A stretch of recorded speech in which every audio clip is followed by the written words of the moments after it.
Hi, in this lecture, we will learn how to create a ledger in Tally.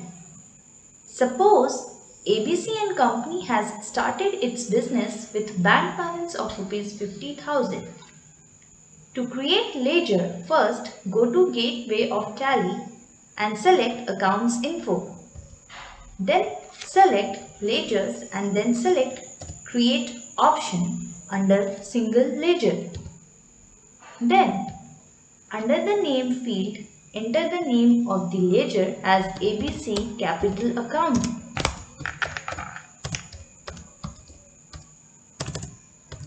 Under the list of groups, select Capital Account.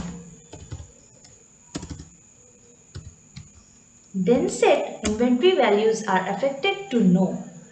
Keep the mailing details as it is and in the opening balance field, enter the amount as 50,000. Press Y or enter to accept.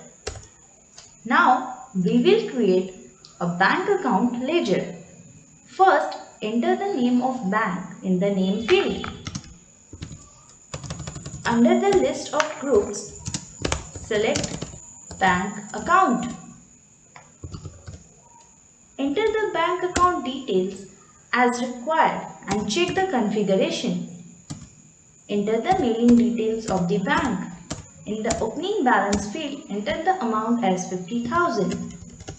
Press Y or enter to accept. Hence, the capital account and bank account ledgers are created. Thank you for watching. See you in the next lecture.